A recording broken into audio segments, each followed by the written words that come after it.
Hello.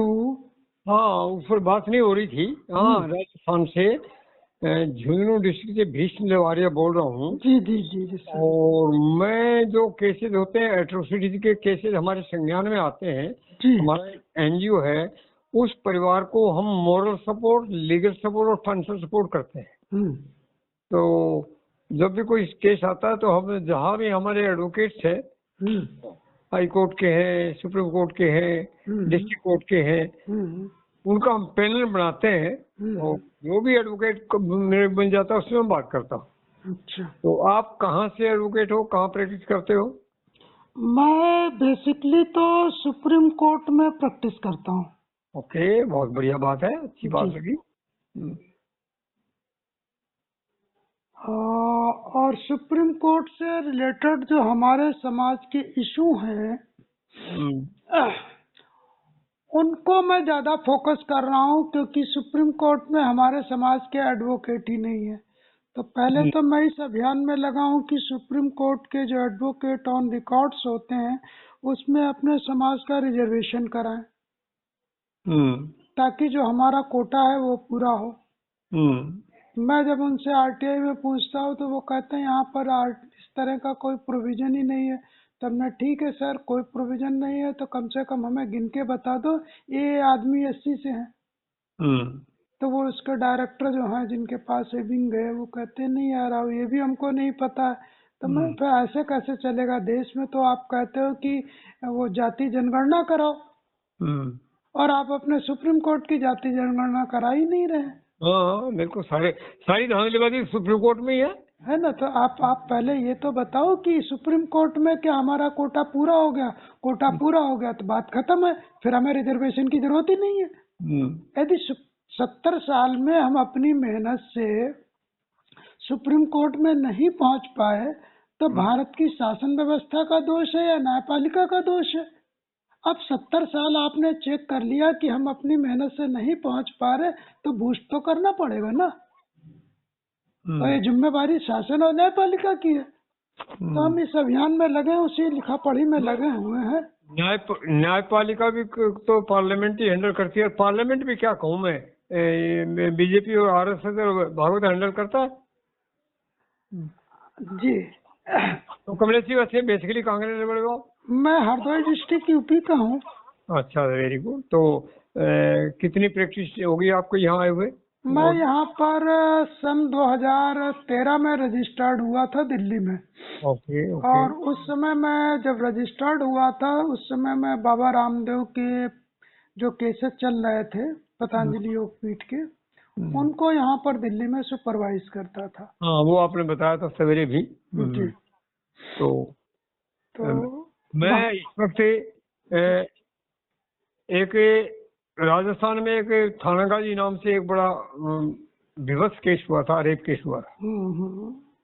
उस case की पैरवी की, उसकी पैरवी कराने वाला तो मैं था, लेकिन उसमें दिल्ली के ही एडवोकेट थे, सत्य प्रकाश गौतम है और उसकी टीम। अच्छा। पूरा उन्होंने किया था। अलवर कोर्ट में केस चला था और 150 किलोमीटर की दूरी थी। हमने उनको कोई फीस नहीं दी, सिर्फ ठहरने का, खाने का, पेट्रोल का खर्चा हमने वहन किया। और मैं भी 150 किलोमीटर की दूरी पर था वहां से। मैं भी हर पेशी में गया हूँ, उनको बुलाया है और उसमें हमें सफलता मिली। हमने उनको आजीवन कारावास दिलवाया। एक और लड़का जेनाइन में चला गया। तो सत्य प्रकाश गौतम को कड़कड़डुमा में हमने, हमारे कोई इंदर सिंह जी थे, कुछ लोग थे, हमने एक फिजिकल मीटिंग रखी थी 20, 25, 30, 40, 50 आदमियों की, जिनको व्हाट्सएप के माध्यम से हम जानते थे, वहां रखा था। तो वहाँ ये लड़का आया था सत्य प्रकाश। बोला, नया लड़का था, अच्छी अंग्रेजी बोल रहा था, अच्छी बात फ्लुएंटली बोल रहा था। परिचय हुआ, बातचीत होती रही। तो मैंने 3-4 एडवोकेट से बात की। तीनों बीके गौतम था, केकेएल गौतम था, इन लोगों से भी बात की। सब लोग तैयार हो गए। तो अल्टीमेटली हमने सत्य प्रकाश गौतम को वहां बुलाया, उनको वकालतनामा दिलाया, उन्होंने वो पैरवी की। अच्छा किया, अच्छा बोला, जो भी है। मैं भी हर पेशी में जाता था, बच्चे थे, उनकी टीम ठीक थी, अच्छी पैरवी की। प्रेसिडेंटली उनको सबको आजीवन कारावास हुआ, 5 लोगों। एक लड़का उसमें जिनाइन में चला गया, उसको भी हमने दोबारा अपील करके हाई कोर्ट से उसको भी हमने वही सजा दिलवा दी है, and they are all behind the bars.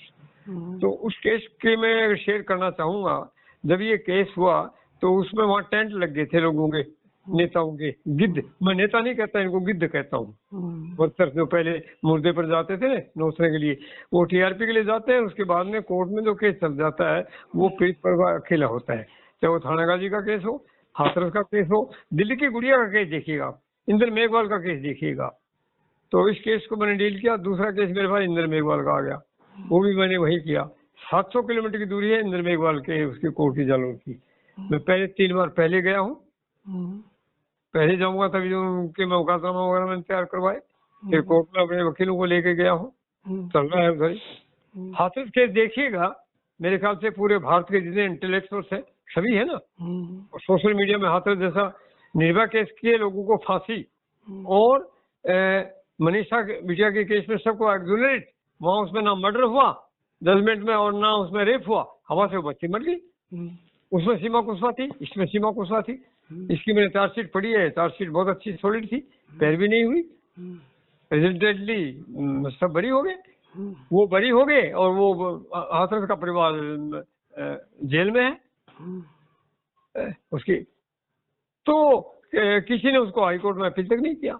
जब हमें दिसंबर में मालूम हुआ तो उसमें एक राजकुमारी बंसल थी, उस परिवार से जुड़ी थी, उनको लेकर के वो हाथरस गई, वो लेकर के इलाहाबाद से दोबारा से हमने हाथरस किया। तो इतने बड़े जागरूक हैं, हाईकोर्ट में अपील तक नहीं कराई लोगों ने। गुड़िया का केस का 4 साल हो गए, 3 साल हो गए। गुड़िया का तो भाई दिल्ली का ही केस है, बड़ा हाई प्रोफाइल केसेस की बात कर रहा हूँ मैं,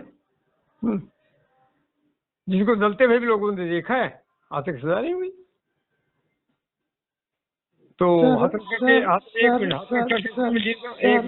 हाथरस का केस डील कर रहे हैं, उस परिवार के साथ दोबारा आ रहे हैं, और जो भी ऐसे केसेज आते हैं तो हेल्प फाउंडेशन फॉर जस्टिस नाम का एक एनजीओ रजिस्ट्री करा के जो भी हमारे संज्ञान में आता है हम उसकी पैरवी करते हैं। और सर आप अपने एनजीओ का नाम बताएं। हेल्प फाउंडेशन फॉर जस्टिस है, हेल्प फाउंडेशन और जस्टिस संस्थान फॉर जस्टिस संस्थान, जस्टिस संस्थान, इसका ऑफिस एड्रेस मैं सब आपको भेज रहा हूँ, कार्ड भेज दूंगा उसका, वो भेज दूंगा, सब कुछ भेज दूंगा। अच्छा, ये पंजीकृत संस्था कब की है? ये 1 साल हो गया इसको, 1 साल पहले इसको पंजीकृत कराया था। ये जो एनजीओ है इसके फाउंडर मेंबर कौन कौन है? 7 आदमी है, उसमें मैं भी हूँ, एक रजनी ब्रिजेश है, एक प्रशांत मेहरा है, 7 आदमी। आप अच्छा भीष्म जी हैं, और दूसरे आप बता रहे हैं प्रशांत जी, प्रशांत मेहरा, प्रशांत मेहरा, मेहरा या मेहरा, मेहरा रजनीकांत मेहरा, अच्छा मेहरा, रजनीकांत। ये जो एनजीओ है ये सोसाइटी है या ट्रस्ट है? सोसाइटी एक्ट में, सोसाइटी एक्ट में है। तो इस सोसाइटी की आर्थिक बैकबोन क्या है? भीष्म देव की पेंशन, ओनली भीष्म जी की पेंशन है? यस दिस इज, यही है प्रशांत जी और वो रजन जी, इनका कुछ नहीं है कंट्रीब्यूशन? रजनी ब्रिजेश जो है वो रिटायर्ड सिटीजन है, जितना लीगल काम करते हैं, ड्राफ्टिंग करते हैं, वो खुद जज रही हैं, सारा काम वो करती हैं। प्रशांत का शून्य हो गया है, सेव कागजों में नाम है, दोबारा हटा दूंगा, अकेला काम करता हूँ, पेंशन है, होल टाइमर हूँ, और उसका हमने अकाउंट भी है हमारा, उस अकाउंट में हमने 200 रुपीज आजीवन सदस्य रखा है अर्निंग पुरुष के लिए, 100 रुपए महिला के लिए, और 0 नॉन अर्निंग के लिए। तो 350 के करीबन मेरे रजिस्टर्ड मेंबर्स हैं, और जो रजिस्टर्ड मेंबर करता हूँ उसका बाकायदा उसका डेट ऑफ बर्थ है, उसका एड्रेस है, सब कुछ करता हूँ। वैसा ही उसका रजिस्ट्रेशन होता है जैसे आपकी कार और स्कूटर का होता है, वो सारा काम खुद करता हूँ, कोई किराया नहीं, मेरा मकान खुद का है, सिस्टम मेरा है, मैं अकेला काम करता हूँ। उसमें सिर्फ जो भी जिसको भी सदस्य बनाता हूँ उसको रसीद देता हूँ, चाहे 200 की दूँ, चाहे 100 की दूँ, चाहे 0 की दूँ, तो सारी 0 की कटी हुई है, वो भी सब चीज में साथ देता हूँ। और इस वक्त टोटल जो मेरे पास में पूंजी आई है थ्रू क्या नाम इसके बैंक के थ्रू, वो 10,000 समथिंग आई है, जिसमें 5-6 हज़ार खर्च हुए होंगे, 5-6 हज़ार बैंक में पड़े होंगे।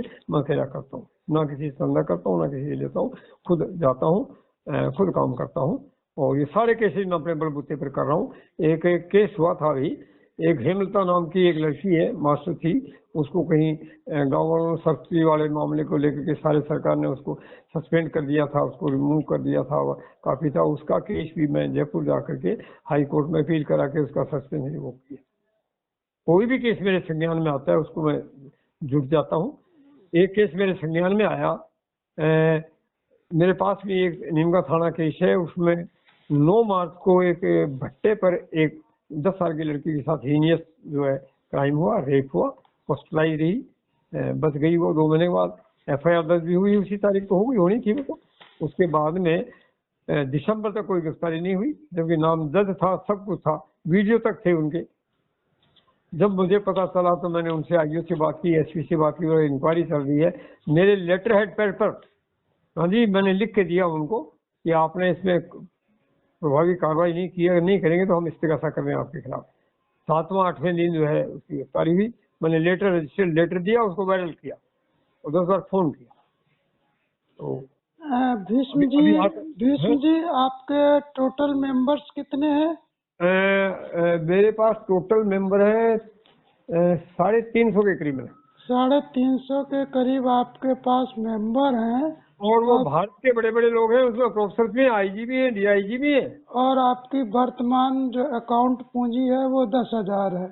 हाँ, तो इससे ये पता लगता है कि ये सिर्फ 350 लोग जो है वो नाम के हैं। नहीं, वो दोषी नहीं, वो दोषी नहीं। वो कहते हैं फिलहाल मैं आपसे निवेदन करूंगा। नहीं, वो कहते हैं मैं उसका नहीं, टाइम आएगा तब लूंगा, मेरे पास इतना टाइम नहीं है, आप भेजो, मैं उसका करूँ, उसका वो करूँ, मेरे पास टाइम नहीं है। ये भारत के विभिन्न क्षेत्रों से 350 लोग हैं। बिल्कुल, भारत के विभिन्न से कोई ऐसा स्टेट नहीं है, कोई ऐसा एक भी स्टेट नहीं है जिसका मेरा सदस्य नहीं। हाँ, एक्चुअली सर मैं आपको बता दूं, मैं चूंकि यहाँ पर चीजों को देख रहा हूँ, जब तक एडवोकेट के पास ऑथेंटिक कागज नहीं पहुँचता तब तक एडवोकेट उसमें कोई भी ओपिनियन नहीं बना पाता है। तो बताऊं, ठीक है, तो आपसे निवेदन करूंगा, यदि आप हमारी कोई सहायता चाहते हैं तो मैं आपके साथ काम करने को तत्पर हूँ। नहीं, मैं आपकी सहायता नहीं हूँ, आपको सहायता करूंगा अभी एडवोकेट्स को। अभी तो आपने इतना ही सुना ना, हम जो है राष्ट्रीय लेवल पर, इंटरनेशनल लेवल पर हम ट्रस्ट कर रहे हैं, बड़े लेवल पर, जिसका मॉनिटरिंग भी जो है लाखों मनी करोड़ों में होगा। और ये हमारी एक विंग है, वो है legal and advocacy to the poor, राष्ट्रीय लेवल पर है। और उसके जो हमारी विंग है लीगल सेल, इसमें हमने जो लीगल सेल का जो बनाया है नेशनल कोऑर्डिनेटर, वो मेरे मित्र हैं थोड़े भाई, मिस्टर बलराज मलिक है, उनको बनाया है। और उनके साथ जो है उत्तर प्रदेश से रिटायर्ड जज है, रिटायर्ड DGP है मिस्टर वीरेंद्र सिंह जी, वो है। और दूसरे मेंबर हमारे जो है लखनऊ हाई कोर्ट के, इलाहाबाद हाई कोर्ट के रिटायर्ड जज है, नकवी है, वो है। सर आपसे एक निवेदन करूं, ड्राफ्टिंग का काम एडवोकेट करता है, जज नहीं करता है, मुझे पता है। तो इसलिए जज कितने भी अच्छे मित्र हों, वह सजेशन उनसे मिल जाएंगे, केसेस की बारीकियां मिल जाएंगी, लेकिन जो ड्राफ्टिंग है वो एडवोकेट ही करेगा। मैं जानता हूँ। तो मैं आपसे निवेदन ये करूंगा कि जो आप, चूंकि आप समाज के लिए काम कर रहे हैं और अच्छा काम कर रहे हैं, जो आपने रेफरेंसेस हमको दिए हैं कि किन किन केसेस से आप इन्वॉल्व रहे हैं, लेकिन जिनका भी आप उल्लेख कर रहे हैं वो केसेस के डॉक्यूमेंट हमारे पास कभी भी डायरेक्ट नहीं आए, इसलिए हम उस संदर्भ में आगे कुछ नहीं कर पाए। ठीक है, यदि हमारे संज्ञान में कोई ऐसा डॉक्यूमेंट लाया जाता है तो हम उसको थॉरोली स्टडी करने के बाद उस पर अपना ड्राफ्ट दे देंगे। फिर ड्राफ्ट देने के बाद जो है उसकी जहां आवश्यक होगा उसकी पैरवी की जाएगी। लेकिन पैरवी की प्रक्रिया में दो चीजें इन्वॉल्व होती, एक फिजिकल मूवमेंट, दूसरा इकोनॉमिकल खर्च। एक एडवोकेट की अपनी गाय लगती नहीं, तो ये सोसाइटी को थोड़ा सा वियर करना पड़ेगा।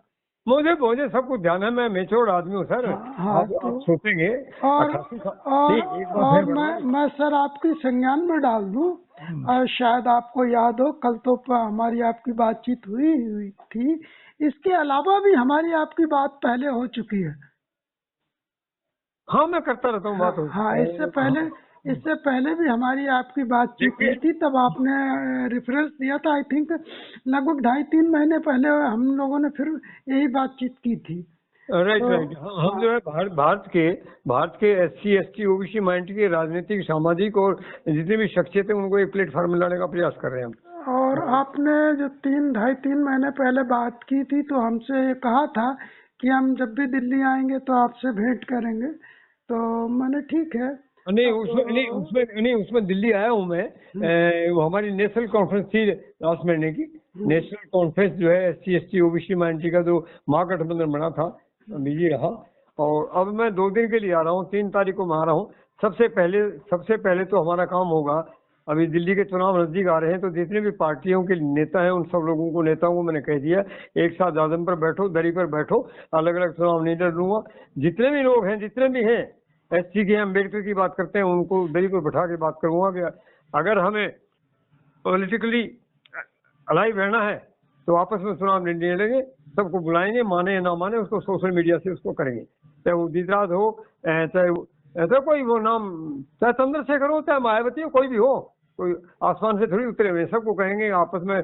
दिल्ली में जब हमारी संख्या है तो हम पर 85 पर 15 का राज क्यों, और राज है तो अत्याचार क्यों। तो I will just reprimand all of them, चाहे कोई किसी पार्टी का हो, कोई भी पार्टी, कोई व्यक्ति जो है समाज से बड़ा नहीं होता, राष्ट्र से बड़ा नहीं। क्योंकि मैं जो है एक उम्र का भी है, और दूसरी बात जो है उम्र के साथ मैं ये भी कहूँगा कि एजुकेशन भी है, मैं पढ़ा लिखा हूँ और मैंने जीवन को संघर्ष से लिया है।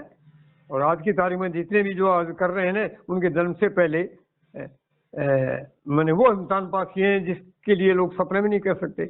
IAS IPS करना भी एक बड़ी बात है इम्तिहान में, अनपढ़ आदमी नहीं कर सकता ना। तो आई क्वालिफाइड थ्राइस। सर, आप 350 लोगों का संगठन चला रहे हैं। इन 350 लोगों में या इस संगठन के बाहर किसी को फाइनेंशियल हेल्प की जरूरत पड़ जाए, तो उस केस में आपके NGO कितनी हेल्प करने के लिए सामर्थ्यवान होता है? आप इसकी हेल्प की चिंता ही मत करिएगा। हमारे पास जो ताकत है ना, हमारे पास ताकत जो है ना, वो हजारों की नहीं, लाखों की। हमारा जो ट्रस्ट बनने जा रहा है वो तो करोड़ों का ट्रस्ट बन रहा है भाई। मेरी टीम में, ये तो एक छोटा सा उदाहरण है, हमारी टीम में जो है कम से कम इस वक्त 1000 एक्टिव मेंबर्स हैं, एक्टिव काम कर रहे हैं हमारी टीम में, राष्ट्रीय लेवल पर, पूरे भारत में। और पहली मीटिंग हमारी नेशनल कॉन्फ्रेंस जयपुर में हुई, दूसरी दिल्ली में, तीसरी दिल्ली में, चौथी हमारी 3 दिन की मीटिंग हुई पूना में, जिसमें भारत के 15 स्टेट्स के लोग आए थे, जिसमें मंत्री भी हैं, MLA भी हैं, विधायक भी हैं, ब्यूरोक्रेट्स भी हैं, IG भी हैं, DIG भी हैं, एडवोकेट्स भी, सब तरह के आदमी हैं। अगली मीटिंग हमारी 2 दिन की हुई अपने इसमें क्या नाम लखनऊ में, और दिल्ली में हमने जो है नेशनल कॉन्फ्रेंस की थी। अभी 30 और 1 को हम मध्य प्रदेश के छतरपुर में कर रहे हैं, जिसमें 1000 यूथ को बुला रहे हैं हम। पहले दिन 1000 यूथ आएंगे, एंटरप्रेन्योर्स आएंगे, उसको मोटिवेट करना, कैरियर गाइडेंस देना, और उनको कैरियर गाइडेंस के अलावा एंटरप्रेन्योर्स के लिए ट्रेनिंग करना, उनको इंस्पायर करना, लीडरशिप करना, उनके लिए हमारा सेशन है। और उसमें हमारे एक्सपर्ट्स लोग आएंगे। अगले दिन हमारे इसी महीने है हमारा। सर, NGO के अलावा भी आप किसी पॉलिटिकल पार्टी को सपोर्ट करते हैं? नहीं, मैं किसी पॉलिटिकल पार्टी को सपोर्ट नहीं करता। तो क्या आप पॉलिटिकल पार्टी को सपोर्ट करता हूँ? Any party, any candidate who is determined to defeat BJP must be supported. आपके हमारी पॉलिटिकल है। आपके टारगेट में जो है वो बीजेपी बीजेपी है। और बीजेपी को तो बाद में देखेंगे। हमारा टारगेट जो आपस में जो है ना, ये अलग अलग कबीलेदार है ना, वो है हमारे टारगेट में, आपस में जो लड़ रहे हैं वो है। नहीं देखिए, एक ये जो आप जिस एनजीओ की बात कर रहे हैं, ये एक सोशल वेलफेयर का काम कर रहा है, ठीक है। अरे सर, ये तो बहुत छोटी बात है, ये कर रहा हूँ। मेरा तो बड़ा विजन जो है ना, लेकिन हमारा ट्रस्ट है, हमारा एक बड़ा विजन है, इससे भी बड़ा, हालांकि रजिस्ट्रेशन नहीं हुआ है, वो हमारा ट्रस्ट रजिस्ट्रेशन हो रहा है, सब कुछ तैयारियां हो गई है। करीबन जो है 1 महीने के अंदर अंदर हमारा ट्रस्ट रजिस्ट्रेशन हो जाएगा। हमारे ट्रस्ट के अंदर जो है हमारा वो बुद्धा बैंक है, बैंक को हम ऑपरेट करेंगे। उस बैंक ट्रस्ट के पास पूंजी कितनी है? कोई अंदाज नहीं है हमारे ट्रस्ट के, और देखिए। नहीं सर, मैं आपकी जानकारी में डाल दूं, एक एडवोकेट की हैसियत से, ट्रस्ट केवल संपत्ति का बनता है, अचल संपत्ति, चल संपत्ति और इंटेलेक्चुअल जो है। मुकेश साहब, आप बताइएगा, जिस आदमी से बात कर रहे हो, उस आदमी ने जो IAS IPS और उनको पढ़ाता, तो मुझे इतना मालूम नहीं है कि बेटा ट्रस्ट क्या होता है, सोसाइटी क्या होती है। हाँ सर, मैं अक्सर देखता हूँ। आपके जन्म से पहले का भैया, मैं IAS IPS क्वालिफाइड हूँ। मेरे मित्रों को, मैं एडवोकेट को एडवोकेसी सिखाता हूँ। तो मैंने आपसे अब सुनो, जो एक मैंने जिस बैंक की बात की ना, उस बैंक ने 2 साल पहले इस तरह से क्रेडिट का एक किया, तो 3.5 करोड़ 2.5 करोड़ के करीबन उनके पास में शेयर होल्डर का हुआ है, वो नहीं चला सके। अब दोबारा उसको कर रहे हैं, और जो ही 1-1.5 महीने में उस बैंक का वो सब हो जाएगा, बोर्ड ऑफ डायरेक्टर हो जाएगा। भगवान गवई जो है उसको टेक ओवर करेंगे। भगवान गवई जब टेक ओवर करेंगे तो वो बैंक जो है 10 करोड़ से ऊपर जाएगा 1 दिन के अंदर ही। सर बैंक ट्रस्ट नहीं होती। आप सुनते जाइए ना, वो भी एक हमारा हिस्सा है, वो भी हमारा हिस्सा है। हमारे 3 काम है, ट्रस्ट का रजिस्ट्रेशन कराना, एक हमारा इसका जो है। ऐसा है सर। हाँ सर, ट्रस्ट के संबंध में हम आपसे तब बात करेंगे जब आप ट्रस्ट की बिल भेज देंगे। ट्रस्ट बिल आप हमको भेज देंगे, तब मैं समझ लूंगा आप ट्रस्ट का गठन करने जा रहे हैं। ट्रस्ट डीड की बात नहीं कर रहा हूँ, मैं ट्रस्ट डीड की बात नहीं कर रहा हूँ, मैं ट्रस्ट बिल की बात कर रहा हूँ।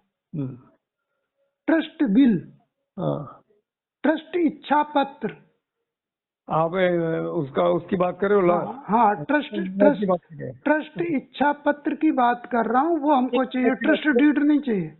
लॉज एंड बायलॉज की बात कर रहे हो? हाँ, नहीं, बायलॉज की बात ही नहीं कर रहे, हम ट्रस्ट इच्छा पत्र की बात कर रहे हैं।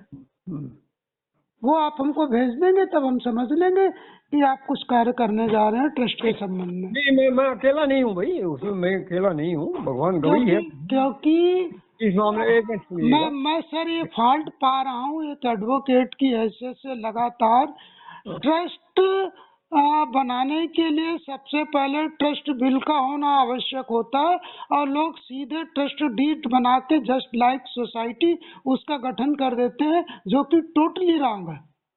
विदाउट ट्रस्ट बिल कोई भी ट्रस्ट डिजाइन हो ही नहीं सकता।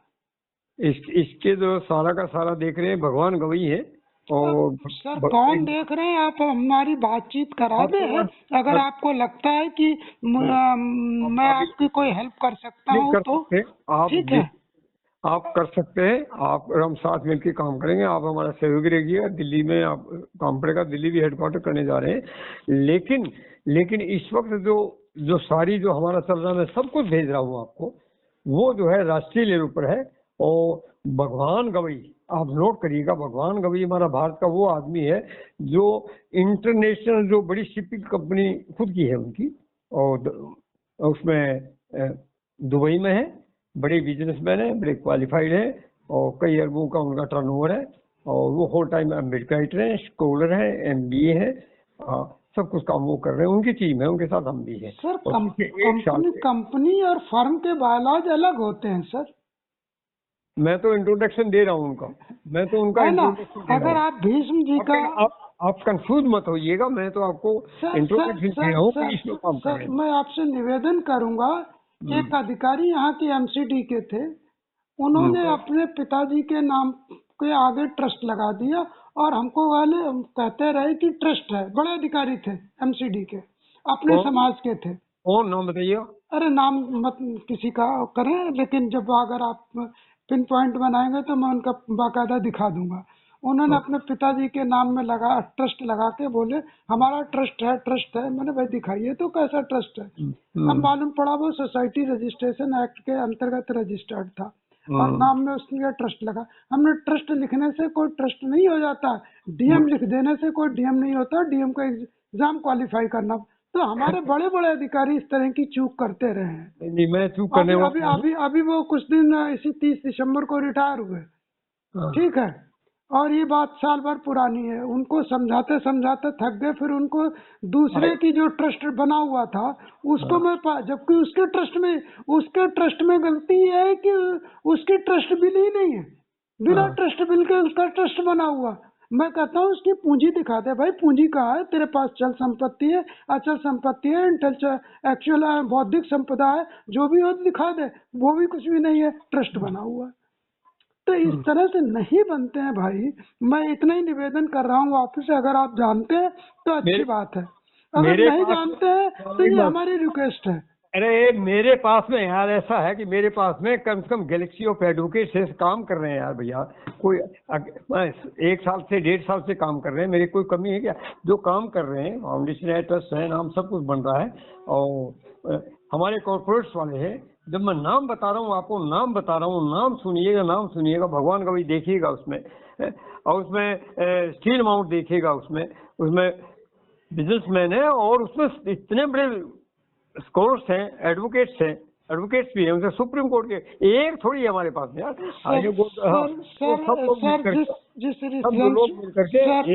मेरी बात सुनिए सर, आपने जिस रेफरेंस में हमको फोन किया है, एक भूटान लेके आ रहे हैं। हमने एक राष्ट्रीय बहुजन अलायंस भी बनाई है जिसकी मीटिंग हम करने जा रहे हैं। मैं आपको निमंत्रण भी भेज रहा हूँ उसका। बहुजन अलायंस का? हाँ, बहुजन अलायंस का। सर हमारा पॉलिटिक्स में कोई इंटरेस्ट नहीं है। सोशल हमारा पॉलिटिक्स में कोई इंटरेस्ट नहीं। मैं सोशल में काम करना चाहता हूँ, रिलीजियस में काम करना चाहता हूँ। पॉलिटिकल में हमारे बहुत नेता का हैं और बहुत अच्छा काम कर रहे हैं, इसलिए वहाँ पर हमको कोई शिकायत नहीं है। नहीं, ऐसा है, ये चीज जो है, जिस पॉलिटिक्स की आप बात कर रहे हो, कोई भी आदमी वोट डालता है, रहता है। पॉलिटिक्स का मतलब क्या होता है? चुनाव लड़ाना थोड़ी होता है। नहीं सर, मैं उसमें बिल्कुल ही इंटरेस्ट नहीं रखता। आप छोड़िए, खैर मेरा तो यही है कि मैं जिस सुविधा में काम कर रहा हूँ मैं उसी में काम कर रहा हूँ, और लगन से काम, कोई भी केस आता है उसको डील करना जानता हूँ हमारे पास में। और वो कल जिस मीटिंग में चला गया ना डीसी कपिल की, उन्होंने तो हमको ये सूचित किया था कि वो अम्बेडकर प्रतिमा के पुनर्स्थापन के लिए हम सभा आयोजित कर रहे हैं, इसलिए मैं चला गया उनकी बैठक में। फिजिकल मीटिंग में या उसमें? फिजिकल मीटिंग थी उनकी अम्बेडकर भवन में। अच्छा, मैं उसमें इसलिए चला गया क्योंकि उन्होंने मुझे सूचित किया, उन्होंने हमको चीट किया। उनकी एक्चुअल पॉलिटिकल मीटिंग थी, उसमें उन्हें एक प्रत्याशी की घोषणा करनी थी सेंट्रल दिल्ली के लिए, वो उन्होंने किया। लेकिन हमको सुबह जो ऑडियो मैसेज डालकर उन्होंने सूचित किया कि हम अम्बेडकर प्रतिमा के पुनर्स्थापन के लिए मीटिंग आयोजित कर रहे हैं। अब तुम्हारा भी अभी 6 तारीख का है, 6 तारीख को उन्होंने रखी है। मेरे पास मैं 3 तारीख को भी आ रहा हूँ 3 दिन के लिए। तो उन्होंने रखा है सर, हमारे पास पॉलिटिकल इश्यूज के लिए समय नहीं है। तो यदि आप कोई पॉलिटिकल इशू चला रहे हैं तो आप ये मान लें कि मैं इस धरती पर नहीं हूँ, लेकिन आप कोई सोशल वर्क कर रहे हैं। मैं वो काम कर रहा हूँ, वकील साहब सुन लीजिए, मैं वो काम कर रहा हूँ। आप तो पैसा लेके कर रहे हो, मैं बिना पैसे के कर रहा हूँ। Just to provide the moral legal and financial aid to the victims. आप सिर्फ एक काम करते हो। आप क्या करते हो? आप सिर्फ लीगल एड करते हो विक्टिम को, बाकी मैं तीनों चीज करता हूँ। अब बताइएगा। नहीं, आप करते हैं, आपकी क्षमताएं ज्यादा है, आप कर सकते हैं। नहीं, ये इसके मैं तो सिर्फ एक ही काम कर रहा हूँ। मैं इसके अलावा दूसरा काम नहीं कर रहा हूँ। और बोलिए। नहीं नहीं सर, आप ज्यादा पावरफुल हैं, आप कर सकते हैं। मैं यही काम कर रहा हूँ, ठीक है, सिर्फ यही काम कर रहा हूँ, मैं सिर्फ लीगल तो चूंकि हमारा प्रोफेशन है इसलिए कर रहा हूँ। ठीक है, और उसके साथ साथ जो है उसमें सोशल पोर्शन देख रहा हूँ, और जो है रिलीजियस सोशल में क्या देख रहे हो? पोर्शन। सोशल में क्या देख रहे हो? अब सोशल में उन्होंने कहा, कल ही हमको मैसेज कर दिया ना कि भाई हम प्रतिमा का पुनर्स्थापन कर रहे हैं। चलिए भाई, हम एक एडवोकेट हैं, जो आपको अपना सजेशन होता है हम भी दे देते हैं। लेकिन पॉलिटिक्स में तो हम सजेशन देने भी नहीं जाएंगे। राइट, हाँ। नहीं, सोशल क्षेत्र में आप क्या कर रहे हो? नहीं, सोशल में तो हम कर ही रहे हैं। एक रिलीजियस मूवमेंट में हमारा वर्क चल रहा है। कौन सा रिलीजियस? अरे तुगलकाबाद एक्सटेंशन वाला केस है। तुगलकाबाद रविदास मंदिर जो डिमोलिश। अच्छा, हाँ ठीक है, हाँ ठीक। हाँ, उसमें मुख्य लिखा पढ़ी का काम हमारा ही है। हाँ, मैं ही कर रहा हूँ उसमें। आपसे तो मेरी लंबी बात हुई है। हाँ, मैं रिकलेक्ट, अब मैं आपको रिकलेक्ट कर रहा हूँ, अभी रिकलेक्ट कर रहा हूँ। बीच में मेरा मोबाइल चोरी हो गया था। लंबी बातें हुई हैं आपके साथ। हाँ, लंबी बातें हुई। जी। चलो, अब अभी अच्छा काम कर रहे हैं, हम भी काम कर रहे हैं। ठीक है, आप सोशल में कहीं जरूरत पड़े तो आप बताइए। हाँ, बिल्कुल। अदरवाइज पॉलिटिकल में मेरा कोई इंटरेस्ट नहीं। मेरे पास में, मेरे पुराने वाले मोबाइल में तो 3,500 एडवोकेट्स के नंबर थे, और जो एडवोकेट नंबर थे मैं बात भी जानता हूँ। मैं खुद पढ़ा हुआ हूँ यार। 66 में मैंने वो किया था, 67 में मैंने LLB किया था। अच्छा। 68 में IPS किया था, 69 में IAS किया था, 70 में IAS किया था। ठीक है, रिजल्ट नहीं आया, उसके बाद में मैं ओरिद हो गया। चलो, तो अब मुझे भी कोई पढ़ाने की जरूरत पड़ेगी क्या? मेरे मित्र हैं इसमें, सुप्रीम कोर्ट के इतने मित्र हैं मेरे मैं उनकी फिजिकल मीटिंग लेता हूँ भाई। सर, आप मुझे अपना इतना बड़ा इंट्रोडक्शन दे रहे हैं तो मैं इतना ही निवेदन करूंगा। फिजिकल मीटिंग लेता हूँ भाई उनको। इतना ही निवेदन करूंगा सर कि अगर आप इतने पुराने IAS हैं तो हमारी जो व्यवस्था में इतनी गड़बड़ियां क्यों है? हमारे यहाँ दलाल पैदा हो गए, हमारे यहाँ दलाल है। ठीक है ना, तो अगर कहीं ना कहीं चूक तो होती रही, जो चूक होती रही, इस वजह से हमारी व्यवस्था अच्छी नहीं है। हमारे दलाल बिके हुए हैं सब टुकड़ों पर। अम्बेडकर का नाम का सबके पास में अम्बेडकर का वो कटोरा है। सभी पार्टियों की बात कर रहा हूँ। अब सर, मैं पार्टियों को कुछ नहीं कहूंगा, हमारे पॉलिटिशियन अच्छा काम कर रहे हैं, मैं तो यही कहूंगा। हमारे सभी पॉलिटिशियन अच्छा काम कर रहे हैं उस क्षेत्र में। मुझे काम करने की आवश्यकता नहीं, मैं किसी को कुछ नहीं कहूंगा। ठीक है साहब, हम किसी पॉलिटिशियन को कुछ नहीं कहूंगा, वो अच्छा काम कर रहे हैं। हमारे लिए समाज महत्वपूर्ण है। हाँ, हम तो ये चाहेंगे पॉलिटिशियन एक टेबल पे बैठकर ये डिसाइड करें कि हमारा कौन सा आदमी जो है शासन प्रशासन में जाएगा। मैं बोलूंगा, आप क्या चाहते हो कि क्या होना चाहिए? आप क्या कर रहे हो? अब छोड़ो वकील वकालत तो मैं देख लूंगा, बहुत मेरे पास बहुत वकील है। आप बताइए कि समाज को आप क्या करना चाह रहे हो? तुगलकाबाद में इसकी मंदिर की बात कर रहे हो। हाँ, ये कर रहे हो ना। तो आप इसमें क्या पोजीशन चल रही है उस मंदिर की? हमारी लीगल प्रोसीडिंग्स उसमें चल रही है। हाँ, सवाल जवाब चल रहे हैं। हाँ, तो क्या है? उसके कमेटी का क्या गठन की बात चल रही, फिर जमीन हैंडओवर की बात चलेगी। अभी तो कमेटी में जो लीगल पोजीशन बताइए मुझे, मैं आपको मदद करूँगा। आप लीगल पोजीशन क्या है उसकी मंदिर की? नहीं, लीगल पोजीशन क्या है? लीगल पोजीशन आपको बताइए, अभी इस समय जो प्रोसेस में चल रहा है वो कमेटी के गठन। आपके पास डॉक्यूमेंटेशन में आप होंगे, कहाँ कमजोर पड़ रहे हो, क्या बात होगी, किसकी ट्रस्ट जमीन का क्या है, उसमें 2 शब्द लैंग्वेज में बता सकते हो ना आप? नहीं, तो मैं आपको बता रहा हूँ ना, उसमें कमेटी गठन की बात चल रही है सरकार के साथ। ये सुना कि उसको टेक ओवर करके कुछ अल्टरनेटिव को जमीन देने का उन्होंने वो कोई ऐसा कर रहा है, ये भी है क्या? हाँ, तो वो जो देने का किया तो उस पर मैंने ऑब्जेक्शन लगा दिया है ना। हाँ, ऑब्जेक्शन लगा दिया है, शासन उस पर विचार कर रहा है, अंडर प्रोसेस चल रहा है। अब वो स्टेटस पोजीशन वो किसके उसमें है? किसमें? क्या पोजीशन है उसकी मंदिर की? अभी तो गवर्नमेंट के ही पोजीशन में है, DDA के। हाँ, उसमें आप लोगों को कोई नहीं ना? मतलब मतलब आप लोगों का फिजिकल पोजीशन नहीं ना होगा गवर्नमेंट का? नहीं, फिजिकल इंटरफेरेंस तो हमारा है, हम 10 तारीख को वहां जाकर पूजा करते हैं। अच्छा, पूजा करते हैं। अच्छा। हाँ, हर महीने की 10 तारीख को वहां पर पूजा होती है, तो फिजिकल इंटरफेरेंस तो है ही।